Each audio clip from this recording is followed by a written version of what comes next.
খুব কঠিন হলো। তো পুরো মুখ থেকে ফেনা হচ্ছে বাইরে, যে রিস্ক নেওয়াটা বিশেষত ঠিক না। তো এটাকে আমি এখানটা কি জায়গাটার নাম, এটা গরসিংজত। গোরসিংজত থেকে এটাকে রেস্কিউ করলাম। এখন এটাকে জঙ্গলে নিয়ে গিয়ে রিলিজ করে দিতে লাগবে। তো যাই হোক, একটা বড়া দাও, চালের বড়া দাও, আরেকটা বড়া দাও।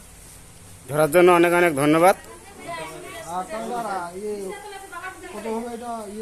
লম্বাটা 8 ফুট, লম্বাটা মিনিমাম 8 ফুট, আমি 5 ফুট যেহেতু, তো এই যে প্যাচ ধরে আছে, মিনিমাম 8 ফুট হবে। এটা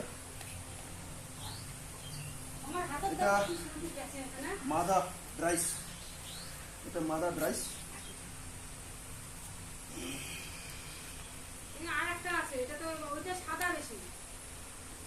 ও যে বান ধরছে না, এই বানটা, এটাই হলো বড় অজগর সাপ যখন মানুষকে খায় বা কোনো প্রাণী খায়, এই বানটা বান দিয়ে চিপি চিপি মারি দিবে,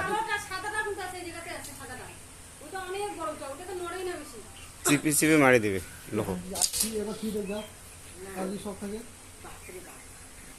আবার কোন ডারাস যখন মারলে বলে ঘা হয়ে যায়, এটাই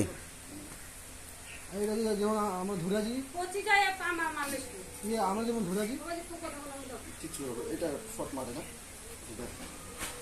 মোবাইলটা বাইর করো, আমার 2-4টা ফটো নেই আমার মোবাইল থেকে। ভিডিওটা পাঠাই হয়ে গেছে, ওটা ইস্যু করো, কট করো। ইয়ে করে রাখি, পুরো আমার খোলা থাকলে হবে না তো, অল্প অল্প থাকলে ওর মাথার বাইরে যাবে না, হবে না। রিলিজ করার সময় ইয়ে করতে হবে না।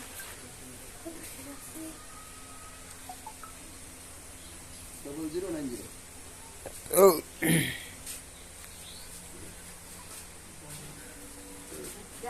এটা আমার এখানে খাবার খাইতেও আসে, ও কোথায় যাবে সে।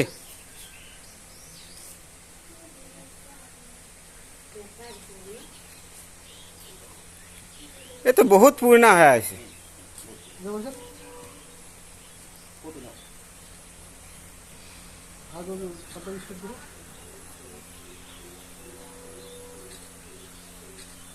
ফটো তুলো না, মোবাইলটা আনলা হয় মুখ দিয়ে ফটো তুলা।